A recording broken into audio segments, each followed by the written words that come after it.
Hi, welcome to Pennsylvania Newsmakers, and thanks for watching. Well, Sarah Palin has taken the Republican Party by storm. How about an update on the proposal to lease the Pennsylvania Turnpike, and then our popular financial literacy update? All of that following these words. This is Pennsylvania Newsmakers, a fast-paced, unrehearsed weekly discussion with and about the leaders who shape your world. And now, here's your host, Terry Madonna. Hi, welcome to the program. Well, I tell you, if you've been anywhere near cable television, a newspaper, or a radio station, trust me, Sarah Palin has taken the Republican Party by storm. She is, if you didn't know, the Republican vice presidential nominee. We had to bring in Fred Anton, one of our regular contributors, to talk about this. Fred's a veteran of politics in this state and elsewhere. He was at the Republican convention, I know, because I chatted with him out there. Mr. Anton, have you ever seen anything like this? No, I haven't. And I would characterize this as a charisma transfer. Yeah. The charisma that Barack Obama had has now been transferred to Sarah Palin. Yeah, that's a great point. I mean, look, she comes out of nowhere. McCain's surprise pick. The Republicans are losing this election. Yes. Narrowly, but losing it. 10 to 12 point bounce out of the Republican convention. Does anyone believe it has anything to do but Sarah Palin? No, and the thing is, a lot of people are saying this was a brilliant choice by John McCain. Yeah. I don't necessarily agree with that. I think the most important thing here is the dynamic of her selection, her being a no one, her seemingly lack of qualifications and lack of ability. Often we look good when we're under withering, intense questioning, and then we outperform. Way outperform. Yeah. Well said, Terry. And that's what happened here. Yeah, that's a good point. I mean, there's very little expectation. As you know, when she walked into that chamber to give the speech, I'm talking about actually the XL Arena in St. Paul, you could have cut the tension with a knife. Who knows what this woman would have said? I mean, reporters looking at the almanac of American politics to find something out about her. That's how little known, right? This is very analogous, in my judgment, to when George Bush in 1988, out of the blue, selected Dan Quayle. Mm-hmm. There was exactly the same attack by reporters, questions, maybe not attack, but questions, and there was no response, really, from the Quayle forces. Yeah. And he looked pretty, and as you know, there were gaffes that we got into how you spelled potato and sort of stupid things like that, and then that didn't turn out to be so good, but this one at the moment, now we'll see. The mistake Quayle made was he never defined himself. Yeah. The press tried to define her, and not illegitimately, as a governor from a small state and someone who was not very experienced, a hick, more or less. Yeah. But that didn't work. No, she isn't a hick. Yeah. One of the things that you look at is, here's a woman that takes the argument that, and we're going to find out if she can perform over the next 7-8 weeks. As you know, it's all about her performance. But she makes the case that she stood up to the big boys, the old boys in her own party. Some of them are now in prison as a result of that. And that she's kind of a take-no-prisoners mayor and governor, mayor of a small town in Alaska. Well, I think the tip-off to this is her 80% approval rating as governor of Alaska. Now, for any politician to get an 80% approval rating, there's got to be something there. Well, that tells one thing that I would point out, the one criticism of her is that she has no foreign policy experience.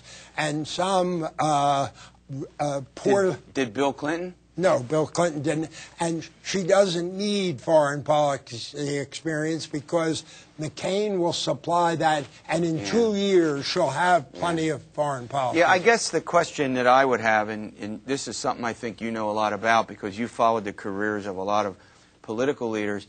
For me, it always seems like, forget who you are, can you grow into the job? Yes. You're supposed to be ready at the moment. Right. But relatively few people are really ready at the moment to be commander-in-chief. I think you would agree with it. Does she strike you as an observer, as someone who can grow into the job? Well, I think Senator Specter said it well, and I would quote him. She has potential. Yeah. No one knows whether That's a right. person will grow into the job, but she has potential to grow into the job. And she has some attributes that, as Barack Obama does, particularly the ability to communicate. Yeah. That is such an important skill. That's something President Bush is lacking. He's not an effective communicator. All right, we're talking with Fred Anton. We're going to take a little break. We're going to come back and continue our discussion. Sarah Palin, it's the big story of the moment. We'll be back with that and more following these words. This broadcast of Pennsylvania Newsmakers is presented by the Pennsylvania Chamber of Business and Industry, the statewide voice of business. This broadcast of Pennsylvania Newsmakers is presented by Pennsylvania Medical Society. Doctors and patients, preserve the relationship.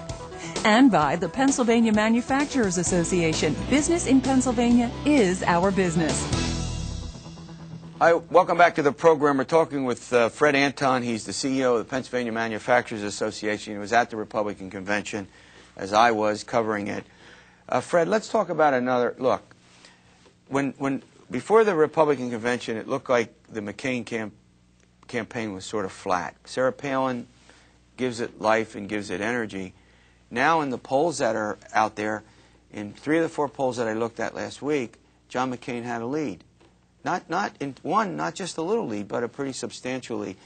Do you think that the Republicans now facing a very horrendous environment, I think everybody agrees, actually have a chance to win this presidential election? I do, and I think that Republicans have a chance to win Pennsylvania for the first time since 1988. Right. And I think McCain is a Republican with a small R. I think the independent aspect of McCain looms larger and larger. Yeah, that's a good. That is my observation. And McCain has been very much a maverick and has worked against the Republican Party in the Senate on various issues. You know, you bring up a good issue. I want to, at both party conventions, I don't think I've ever heard a time when both nominees have literally been at their party. I mean, Obama actually a little less than McCain, but earlier on, during his earlier parts of his candidacy, when he was more the change-oriented candidate, he went after both parties. Remember, this is not red America, it's not blue America, it's the United States of America.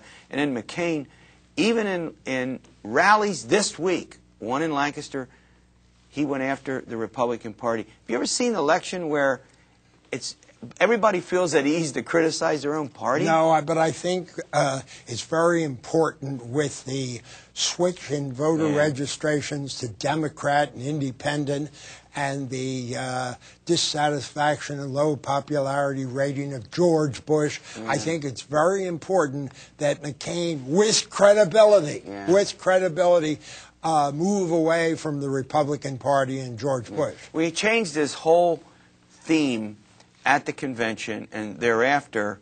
I mean, it is really about the point you're making. It is about being a maverick. Right. I mean, the M word is the operative word of the day. Would you agree with that? I would agree with you, and I think it has a lot of credibility to it. It isn't just a political strategy. It's a reality, because if it weren't a reality, he couldn't get away with it. If it were just a political ploy, the press would see through it. Well, the press had been part of making him the maverick. Yes. I mean, for year after year, he was sort of the darling of the press, as you well know, and got a lot of publicity. What? Because he was criticizing his own party, and more importantly, in the Senate on a number of occasions, voting against his party. And another thing about this, because of this dynamic in the Republican convention, Obama has lost a lot of his luster. Yeah. I think Obama was losing luster in the second half of his primary against Hillary Clinton, right. And it continues. He really just doesn't seem to be able to capture the spotlight and generate the enthusiasm that he was doing earlier. One of the things that I think happened to Obama, and you can tell me whether you agree with this, is that when he was giving these very moving, eloquent speeches, everybody agrees with that. You know, he captured the fancy of millions of Americans. He still does. He still, you know.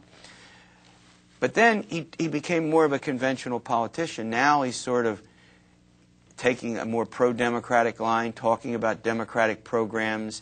In other words, the rhetoric, the grandiose rhetoric is gone. Now he appears more like just another conventional politician. McCain, who was emphasizing his conventional politics stuff for a long time, now is back to being the maverick. It's like they've switched positions, no? Yes, I agree with you 100%. And I will say this. I think an understated aspect of McCain's whole persona is the war hero.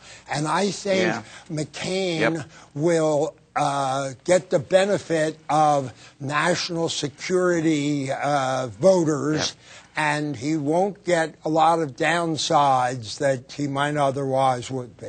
All right, thanks for coming by, as always. All right, when we return, we're going to take a look at the proposal to lease the Pennsylvania Turnpike. It is still on the table.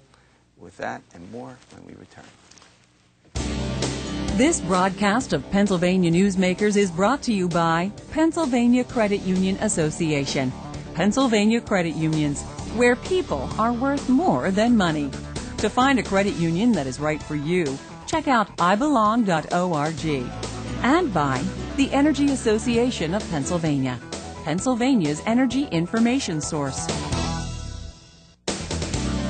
This broadcast of Pennsylvania Newsmakers is presented by the State System of Higher Education. 14 state-owned universities. The state system is the largest provider of higher education in Pennsylvania. And by the Hospital and Health System Association of Pennsylvania, working towards a healthy Pennsylvania. Hi, welcome back to the program. Well, we're going to get into the subject of the Turnpike lease. We've talked about this on a number of occasions. We're going to give you a little update with Howard Yerusalim. I got that right? You did. He's a former Secretary of Pennsylvania Department of Transportation. Welcome. All right, let's get right into the heart of this. Lease the Pennsylvania Turnpike versus tolling Route 80. We have tolling Route 80 in place. There's some problems with it. We have to go there. But the one thing that I wanted to talk with you about today, Howard, is this. Can you straighten out for us what the state government would get, what financial rewards, remuneration the state government would get? I've seen figures all over the place. Let's talk about that for a bit. Okay. The figure you've probably seen a lot is $12.8 billion, because that's the upfront payment. But what they'd really get is over $25 billion, about $25.6 billion. That includes $5.5 billion to reconstruct the turnpike to get it up to better standards, and somewhere between $3.3 and $4.2 billion in taxes. You know, at Burtis, the team would pay taxes. I don't think people understand. All right, so let's get this straight. Now, here's the story. We need, according to this big study of the roads, bridges, and mass transit, $1.7 billion a year, according to this report, that has now been out for about 2 years, big debate over, but everyone agrees we've got to do something about the infrastructure. Am I right about that? Oh, you know this better than anyone else in this state. Go ahead. You're definitely right, Terry. There's a great need, but what this does, this would provide, the estimates are, that this would provide about $1.1 billion a year for infrastructure improvements. Okay, so... But the plan now under Act 44, that's the other one, doesn't provide, it's less than $1 billion, correct? And then some of it arguably could not even go to mass transit. There's this big debate about how the money could be used. We don't have to get into the weeds on this. But your argument would be that more money would come to roads, bridges, and mass transit as a result of this than by the plan currently, at least legally, in place. Is that correct? That is my position. But... you know, I praise the governor for proposing the leasing of the Turnpike, because I think it's a very, very good idea, because I'd like to see the private sector run the Turnpike. I think they could do a better job. They wouldn't have the same political pressures.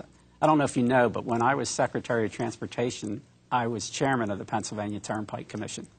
But I was one of 5 commissioners. And it really didn't matter what I wanted. It was 4 to 1? It was 4 to 1. 4 to 1. Because while they were very good men, I know what the you're saying. commissioners, they had a political agenda. Consultants were picked that way, and other things were picked that way, where I think the Turnpike could have been run much more efficiently.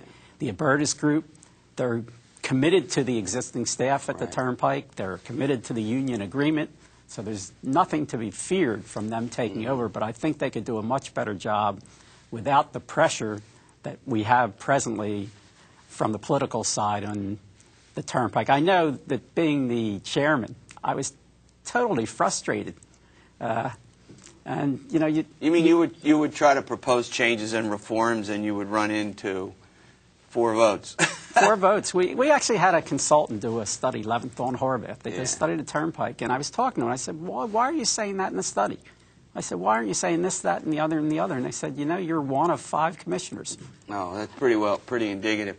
Now, one of the things, I mean, it always seemed to me, you know, just whether it's the Turnpike Commission or a private sector operation, that we sit here with this huge asset, the Turnpike, which probably has not been used effectively for economic development. I mean, think about where you get on and off and all the proposals that if you got investment and folks involved in creating a economic development opportunity, do you think there's aspects of that we've been missing as well? I mean, I know the roads and bridges are critically important, but isn't there another aspect that's not even been talked about? Oh, there's no doubt about it. Transportation facilities are the key to our economy.